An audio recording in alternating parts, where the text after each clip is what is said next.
long-winded because then I'm stuck here until it stops raining. So my goal is to finish before it starts raining. That there. I don't know. Anybody else ride bikes to and from campus? That there? Am I the only fool that's going to get caught in rain here? Right there. I've got a rain jacket in the car, but I don't like riding bikes in the rain. That's one of the problems with it. I love my bike, but I don't like riding that there in the rain. Okay, I've got a series of slides to go through, and I'm kind of switching directions a little bit, and I'm going to talk today about sensors. Now, this is a topic that actually goes into microcontroller interfacing as well, but it's also, as you probably have guessed, there's a huge overlap between microcontroller and interfacing and robotics. That there, from my viewpoint, there's a huge overlap. Because 90% of the control units in a robot today are some type of microcontroller. And everything that you interface to a microcontroller also goes into a robot. That's it. So I steal slides from both topics out there. And because my area of specialties is more microcontrollers and embedded systems, I tend to specialize on those topics in the robotics and less so on the kinetic equations and those types of things that there. So these are some slides. I've stole them right there. And they say Unit 4. Again, I don't know what unit we're in according to any of these things up there. Welcome right there. But I'm only going to talk today predominantly about sensors. I'll talk a little bit about actuators, but the actuators is actually a very short topic in this here. Everything else here, analog digital conversion, input-output devices for discrete data, that's all falls under the area of sensors. So really today's topics is more sensors with a little bit of introduction of actuators thrown in, because we'll come back and talk about actuators next week. Right there. So computer process interface, again, this is the same as embedded systems up there, is that the computer must collect data and transmit signals to the production process. So anytime you have any type of factory automation or any process control. Now when I talk about process control, it could be something as simple as mixing or drying rice. In other words, rice is going to be commercially dried. You take what is it called, baras, before it's dried, as it comes off the plant. You break the rice kernels off. They're still wet and damp, and then you go through a drying process before they're bagged and shipped off to the market. That there. And again, I don't know anything about the rice processing area. I know corn processing, and corn follows a similar process for feed corn. And feed corn and rice are very similar in the fact that they're shipped dry. In other words, you try to remove the moisture from that there. What you know as sweet corn is shipped wet, right there. In other words, the corn is taken off the plant, in the husk. It's not removed from the husk, and it's shipped to the plant. If they're going to make canned or frozen sweet corn, then of course they remove the husk and pull the kernels off, and then they will then process it wet, usually mix it with some type of, if it's going to be frozen corn, they just freeze it. As soon as they pull the kernels off, they freeze it. If it's going to be canned corn, then they typically cook it to a degree and then put it in a water brine solution and then can it right there. So again, corn processing is in the heart of Indiana, where I lived the last 30 years before I came here, out there, and actually the last 35 years roughly. And corn processing is like any other type of agricultural processing. Again, if you're going to make corn oil or soybean oil, then process control is a little bit different, because you squeeze the product and you get the oil and you measure the consistency and you determine how hard to squeeze it, whether or not to heat it or not heat it, because palm oil, of course, is taken from the berries of the palm tree, and that's a process that you go through. And anytime you have a process out there, you have, here's your raw material going into it, here's your process, here's your finished product coming out right there. You have to measure this finished product there, along with some of the parameters from the process. It goes through into a CPU right there, and then this then controls the process right there. So we're talking automation type control right there. So again, what this slide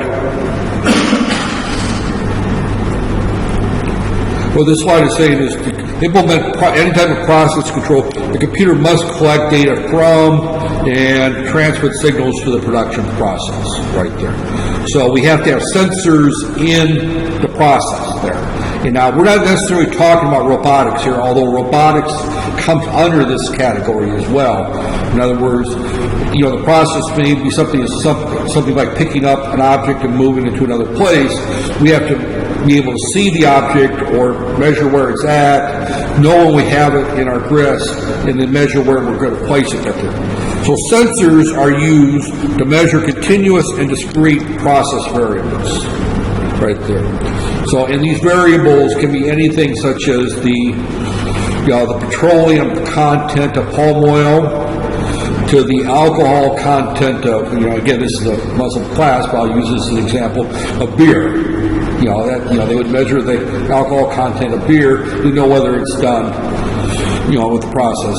It may be something as, the alcohol content of perfume. Most perfumes and colognes have a mixture of alcohol, other chemicals, and of course the smelly stuff that makes you smell good right there. And of course alcohol is typically used because alcohol evaporates quickly when you put it on the skin.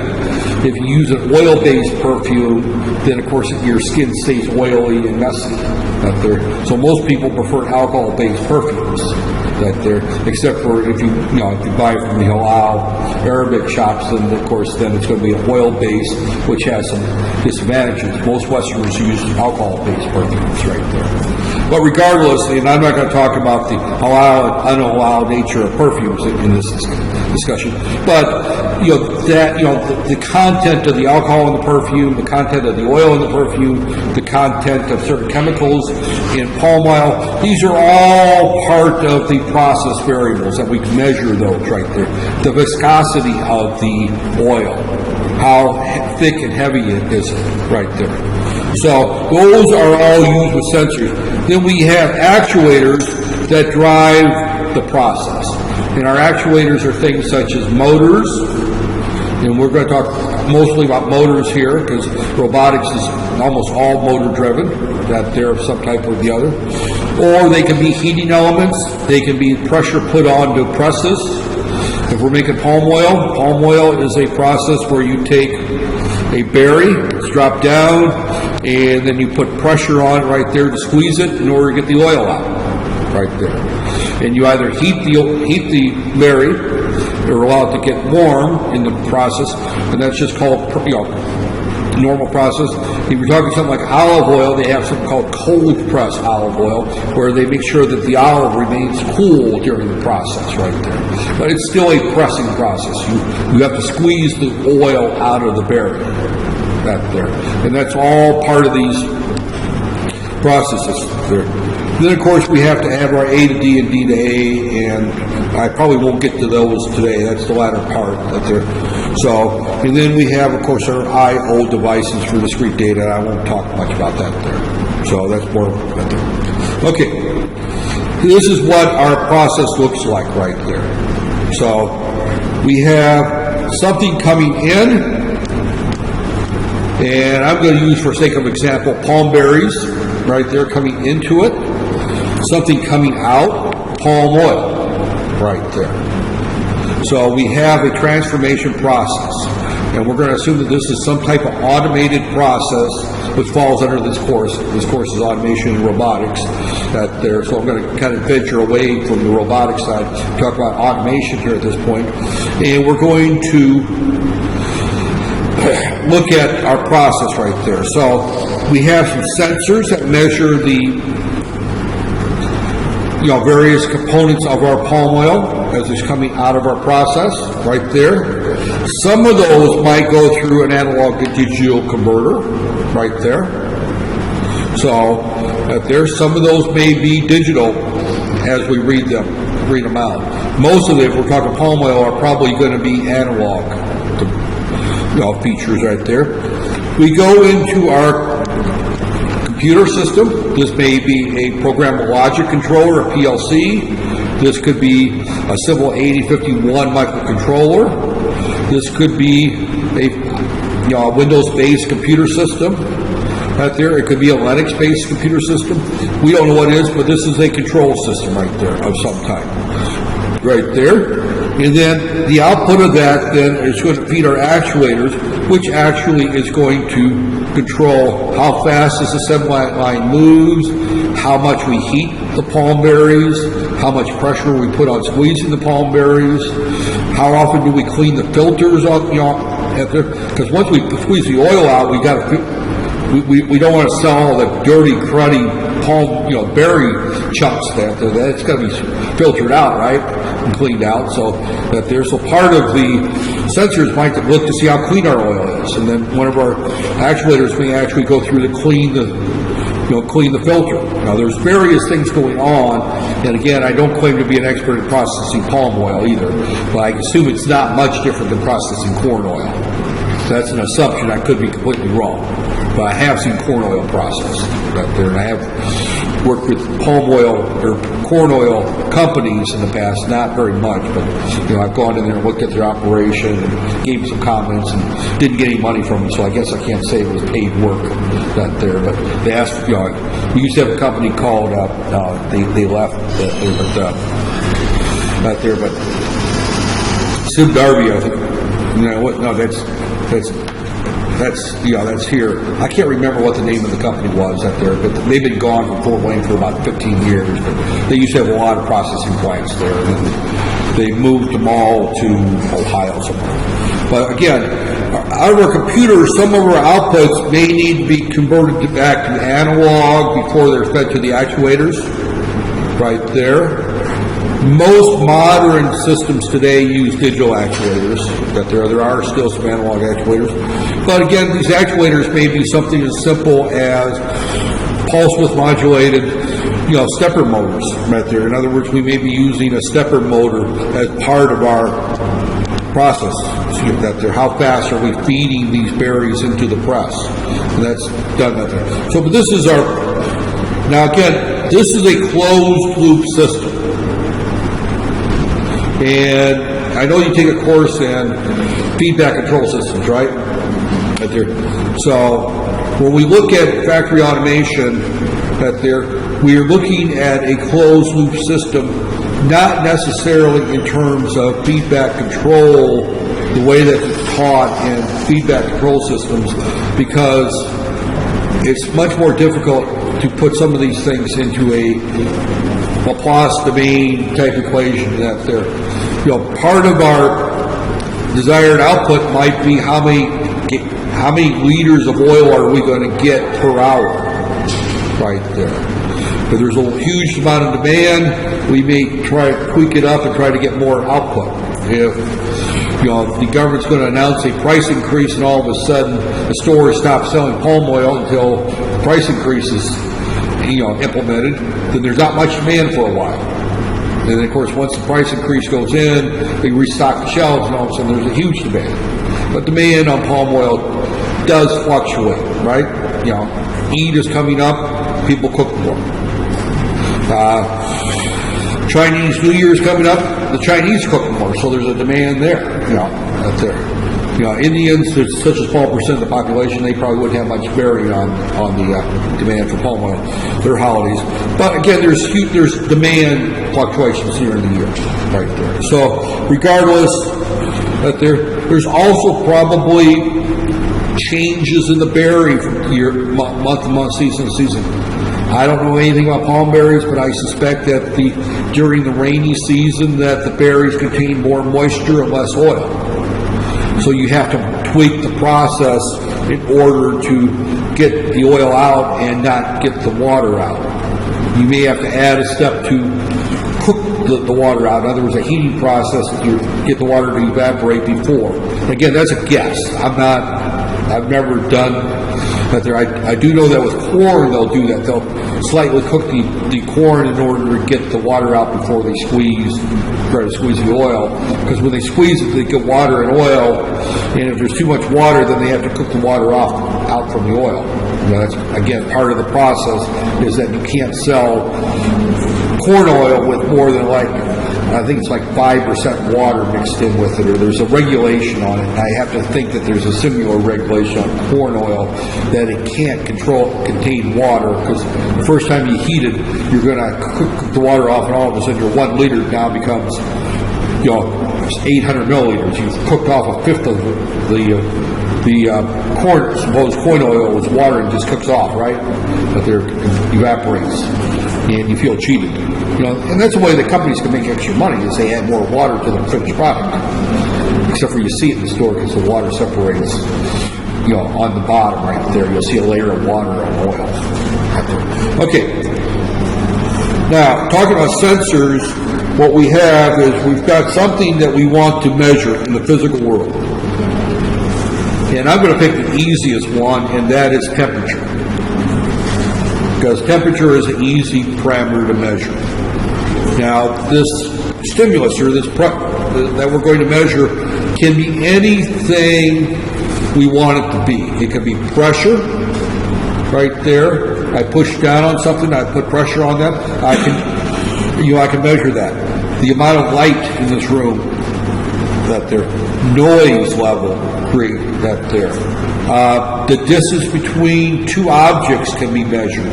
We have to come up with different types of measuring techniques, and we'll look at some of those sensors, not necessarily today, but that they're where and again, some of these, the measurements might be a dynamic process. Here we're talking about a static process. In other words, the temperature, we don't do anything to change the temperature in this room in order to measure it. We just place a sensor out there and we can measure the temperature in this room right there. If we want to measure the pressure on an object, we can then put a little membrane over it and measure how much pressure is placed on it. If we want to measure the light, we can put a light-sensitive device out there and measure the light. Now, if I want to measure the distance from this wall to that wall, that's not as easy. The way I have to typically do that is I have to take something here, bounce a radio wave or a sound wave or something, light wave, to the next wall and measure the time for it to bounce back. Right there. And that's a technique that's been used since World War II, because that's the premise behind radar. Yeah, radar basically is you've got a station right here, an antenna right here. It sends out a radio wave. This radio wave hits an object, it bounces back right there. And then the software looks for moving objects. An object that moves, and that has to be an airplane or a flock of birds or something. And then you apply some other logic to figure out, is it an airplane, is it a flock of birds? And of course, modern ones, you put a transponder in there to tell it which one it is. So when it sees the radar beep, it also sends back a signal saying, this is flight 529, whatever it is right there. But again, this is radar. Sonar, I used to do a lot of work in sonar. Sonar is an object underwater, right here. It sends a sound wave out, it hits an object, it bounces back. Sonar works the same as radar, except for it uses sound waves. Now, back in my early days of engineering work, I worked in the sonobuoy business. And the sonobuoy business is we look for submarines. So we were all, so I did a lot of work with the sonobuoy world up there. I understand sonobuoys very well and how under submarine detection is done, and it bounces off that there. So, other types of devices for tracking submarine just listens. And it listens for the sounds of turbines and engines and things like that. But the sonobuoy is an active device, and it sends out a signal and measures the time back and looks for moving objects. And that's how I would measure the distance from here, is I would send a signal there and measure the time back. And that's a dynamic process, that there. So when we look at a dynamic measuring device, it actually has to generate a signal. Now, if you're in the business of detecting things and you don't want someone to know you're detecting them, dynamic processes don't work too well. out there. If you're an aircraft and you're flying around, you can have equipment on your aircraft that can tell you whether or not somebody's tracking you with a radar, because you're going to see that radar beep pop up, and you can out there. And of course, a lot of work is done in the military world of trying to take that signal and send duplicates of it back in order to confuse the radar, and that's how the military operates out there. Normally, you want to be found. But we have our sensing element right there. Now, our sensing element is something, again, I'm back to static. I'm back to temperature, pressure, light, things that we don't have to send signals back. Distance, that their sonar is off the signal. We have a sensing element. This is our transducer. Often you'll hear this term called transducer, right there, which takes a type of energy in one domain and converts it to electrical energy, right there. So it takes temperature and converts it to a voltage. It takes light levels, converts it to a voltage, right there. It takes noise levels, converts it to a voltage, right there. It takes pressure, converts it to a voltage, right there. So most of our transducers is going to be some type of voltage coming out, right there. Then we go through some conditioning. Our conditioning is almost always some type of amplifier circuit. It could be digital conditioning, a computer algorithm, right there. And then we may use some target handling or manipulation on that. And then this then goes into our CPU right there. And our CPU is a generic term. It can be our programmable logic controller unit right there that takes an analog voltage into it. It can be a 8051 microcontroller. It could be an Arduino microcontroller. It can be anything we want it to be right there. So typically you have some type of transfer function where the output signal is a function of the input stimulus right there. Now this particular one is a constant, a very typical one. It's a constant plus or minus what we're measuring. This is our temperature, pressure, voltage, moisture content, whatever right there, times some, and I got that wrong. This is the constant multiplication. This is what we're measuring right there. So I got those wrong. The M is some number that we come up with right there. Usually comes off the data sheet right there. And I'll just give you an example of a simple one here in a minute right there. So this particular one is a particular thermocouple. Now this is a thermocouple. That's not the same as what I'm going to show here in a minute right there. This thermocouple is registered to measure 42.3 millivolts at 105, and it's been set to measure 0 voltage at 0 degrees Celsius right there. So what they're basically saying is that between, you got 105, you got 43.3 millivolts, at 0 you've got 0, so what is the sensitivity right there? And we got this simple little formula right there. In this particular case, because at 0 degrees C, B equals 0, C is going to be equal to 0 right there. Our constant is equal to 0. So what we're saying here is that our formula is 0.4 times whatever the temperature is right there. So if we measured 15.8 millivolts using this relationship, that tells us that our temperature is right around 39 degrees Celsius right there. So what they've done here is they've derived this formula right here. So that 0 is going, it comes from the fact that at 0 Celsius we had 0 voltage right there. And that's what this says right here. It had been previously set to emit 0 voltage at 0 degrees C right there. So knowing that it's got 0 voltage at 0 degrees C, we can just ignore that constant right there. And our output voltage is M right there. We haven't calculated M times 105 degrees Celsius right there. So we calculate M right here just simply by dividing that out right there. So right there. So we had 42.3 millivolts is equal to M times 105. We take 105 times divide by here, and we get right here, right there, and that's in millivolts right there. So again, what we're left right there at this particular point is that we've looked at what C is going to be right there. We just right there. Again, you could go through there and say S is equal to minus C all divided by M equals temperature right there, degrees right there. In other words, just go through and use that basic algebra to derive that formula. So again, since C is 0, it's just 50.8 divided by 0.4, and we're at 39 degrees. A more common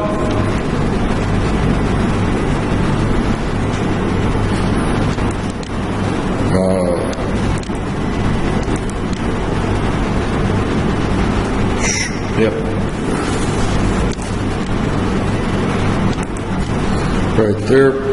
Give me a second here.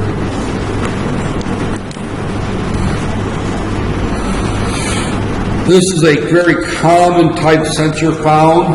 This is a 3-terminal temperature sensor.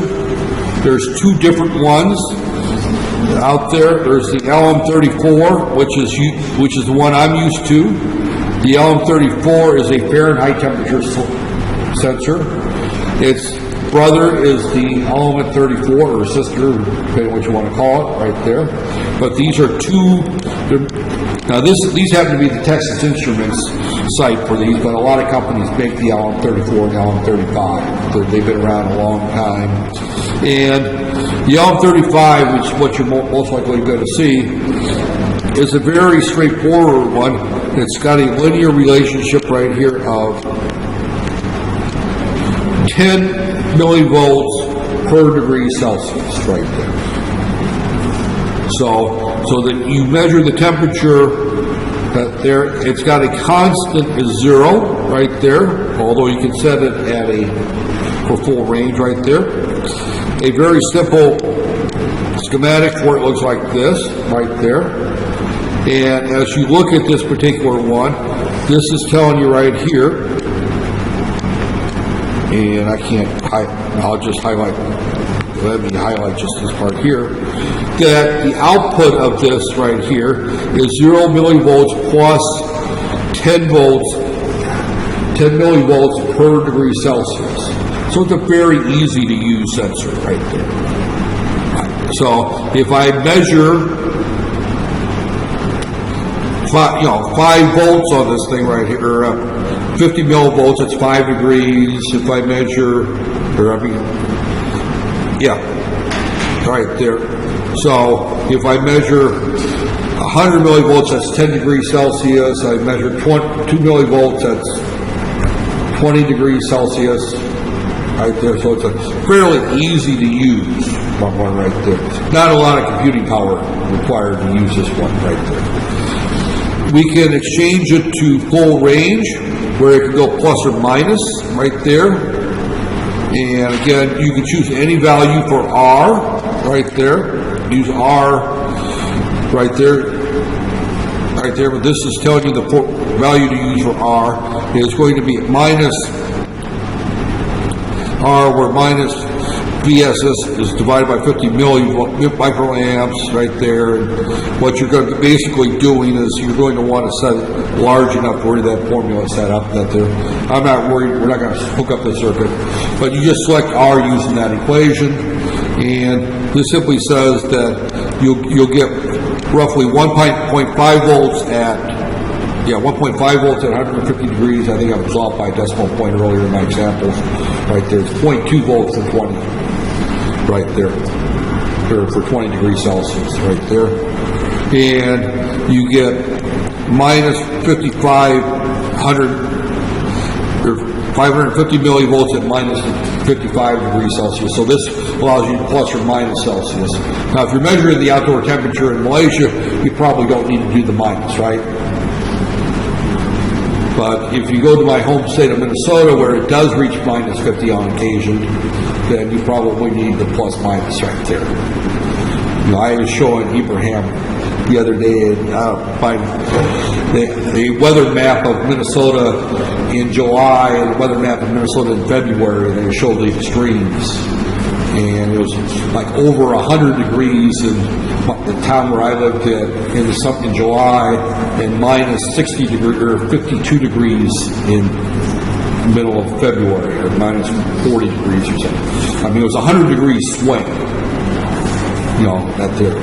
So as you look at the hot weather, I could put up with in short doses, but you folks couldn't put up with the cold weather. That there. So, but again, this is an easy to use temperature sensor. You know, the same temperature sensor is shown here, and it's just right there. Again, here, the only difference is it's per degree is Fahrenheit, so it's got a little different curve to it, right there. Right there. So going back to our slides here. Right there.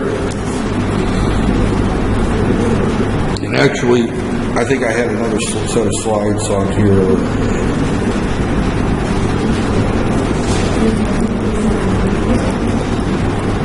Oh,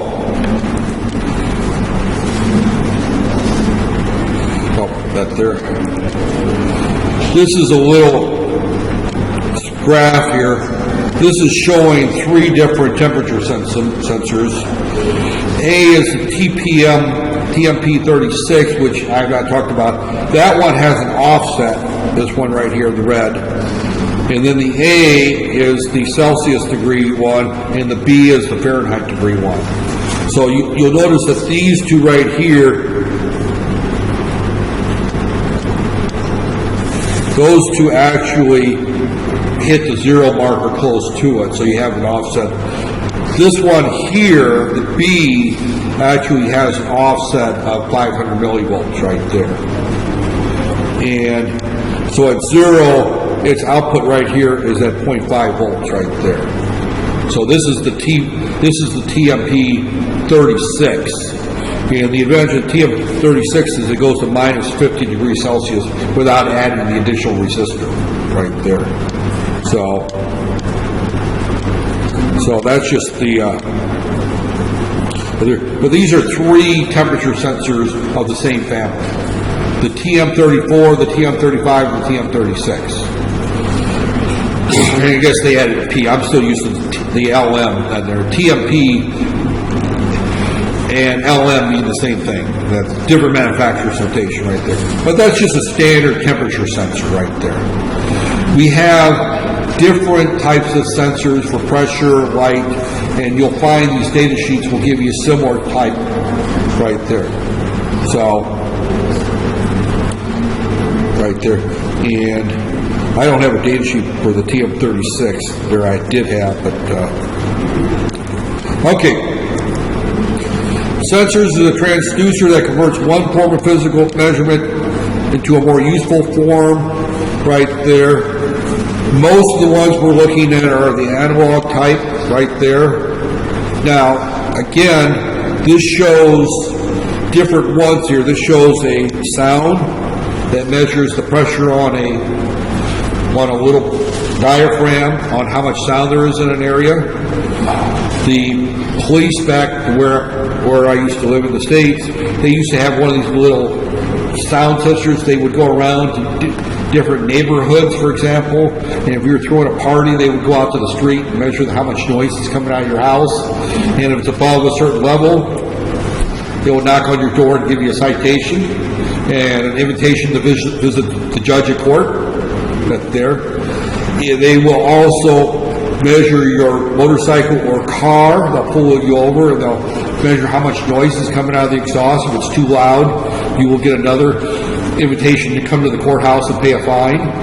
That there, along with another invitation to visit the Bureau of Motor Vehicles to have them inspect your vehicle, or they'll pull your license registration. In other words, they had noise regulations on vehicles. I don't think they have such things in Malaysia. If they do, they're not enforced. And, I can tell at night by listening to some of the motorcycles and cars going down the street next to my house that they're quite loud. That they're light intensity. This is used a lot in cameras. It's used in other devices right there.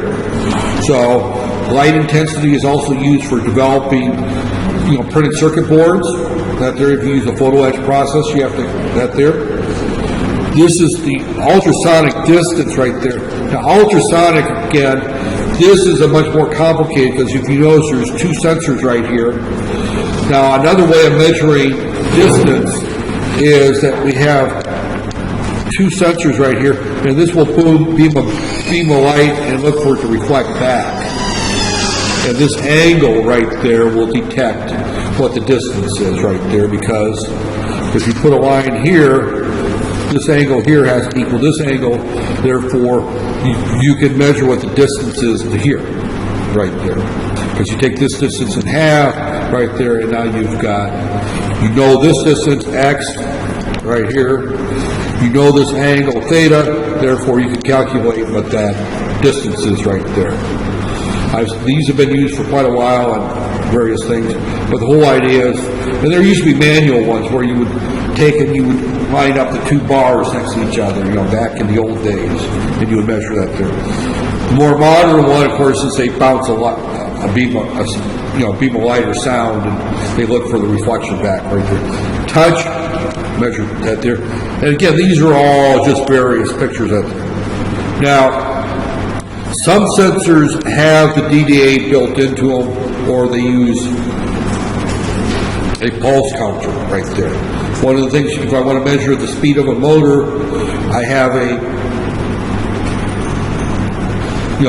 an oscillator built in my chip. I start my oscillator, I start counting how many clicks I go until I get the next click, until so much is moved on my conveyor belt right there. So your output could be digital if you're measuring speed with that type of measurement.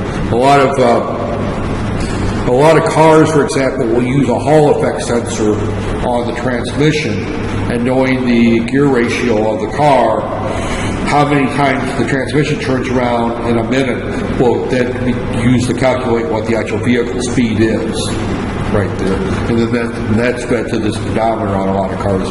They used to have a little gear that went to the transmission, and then went through some gear ratios, and then that went to a cable that went to the dash. They've kind of done away with the cables right there, and you can break those cables if you go faster than the car speedometer goes right there. I've broken one or two in my younger days right there. And since most American cars only go up to 120, it meant that I was going 120 miles an hour when I broke the cable. That there. But, modern ones, there's no cable involved. It's just simply counting pulses right there. So, other types of sensors, there's literally hundreds of types of sensors right there. We talked about the temperature. RFID is actually a small sensor that measures a radio frequency signal coming out of a chip right there, and all that does is identify whether that chip is present or not. These are starting to be used a lot in things like, I don't have mine on, your little badge and you scan to get into a room. That's got a little RFID chip right there. You just put the badge up there, it knows you're there right there. Grocery stores are starting to use this. They put RFID chips on everything that they sell in the store, and when you walk out of the cash register, the reader will read your cart and know exactly what's in the cart, and then tabulate your bill, and you bypass the checkout counter. There's no checkout counter anymore right there. So proximity switches are similar to RFID. They measure if something's close to another right there. An example of a proximity switch or sensor is your backup on your car. Anybody got a car that goes beep, beep, beep, beep, beep, beep, beep, beep, beep, beep, beep when you back up? I can't imitate my car that there. That's a proximity switch. And actually, it's a version of the distance measurement right there. And all it's doing is it's measuring some spot behind you. Now, keep in mind that those are not perfect because they're tuned to measure the distance from your rear bumper or the rear of your car to some point. If there's a big rock down along the bottom of your car, you may actually miss that right there. Or if there's something along the side of your car, you may actually miss that there. You know, my wife managed to miss the rock on the bottom. I always seem to miss the telephone poles that seem to only go up that high or that there. But, you know, don't rely too heavily on those proximity switches. They've got a lot of bugs in them right there. Vision sensors are much more complicated because you're actually looking at the object and you're trying to do some type of recognition of what the object is in computer software. Now, facial recognition has gotten very, very good. For example, out there, my bank back in the U.S., who I do banking with, actually takes a picture of me, and whenever I want to access my bank account using my phone or tablet, it has to look at my face and measure and see whether or not I'm the same person that's in their database right there. If I want to access it at home and I have a camera, it will do that, and I don't type in a password anymore. A username, I just simply hit my bank and just hold the thing in front of me, and it goes through this database and says it's got a hack. Is that you? And I click the button yes, and it lets me then have access to that there. So I mean, so some of those, I don't think I've seen that in Malaysia yet, that there, but I've got it on my bank where I can take a picture and then it can then recognize the picture right there. So now every so often it'll come back and ask me for a password and a second password and then send me an email to verify just to make sure it's the same person. And there's some logic in it to make sure that I'm not holding a picture of myself up too. Because that was one of the first things is, can I bypass this by just taking a picture of me and holding that in front of the camera? And they're actually smart enough not to know that. One of the early projects that I was involved with, and actually it wasn't my project, it was one of my students, he was working on an automated factory line there in General Motors where they had a vehicle that would then would be clipped to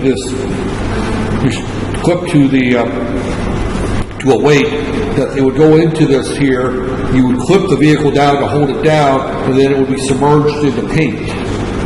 Well, if you forgot to clip it properly, the vehicle, there's a truck chassis or cab, would then float to the top of the paint tank.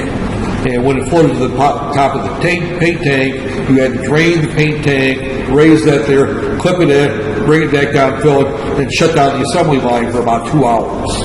So it was a major, major event to have this happen. So one of his projects is we had a camera that, again, I didn't do the work. I supervised the work and kind of gave ideas, but it was a student's project that would look at the latch.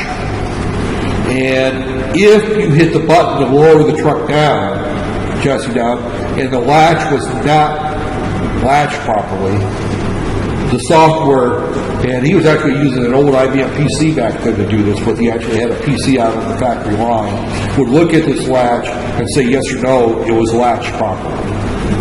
And it would have a picture of what the latch looked like when it's latched, and it would have a picture of what the latch would look like when it wasn't latched. It would then do the pattern recognition software, all done in black and white, and determine whether or not the computer thought it was latched or unlatched. And if it couldn't determine either one, it would still sound an alarm, which meant that there's probably no truck there, or you should go down anyway. But it was looking for that latch pattern. If it didn't see the latch pattern, and that's a vision system. The vision systems almost require a lot of external software right there. Gyroscopes encompasses. Gyroscopes are used a lot. Drones now. They're used to measure motion in 3D. Out there, I've worked with some gyroscopes in the past on some submarine projects. One of the companies I interviewed with was Honeywell, and they did gyroscopes for the For aircraft, they design all the gyroscopes for Lockheed Martin and Boeing, right there. Compasses are used a lot today in GPS systems. Tilt and acceleration are very similar to the gyroscopes. If you got a drone, it sees whether it's tilted forward or backwards or sideways or sideways. Also, how much it's accelerating.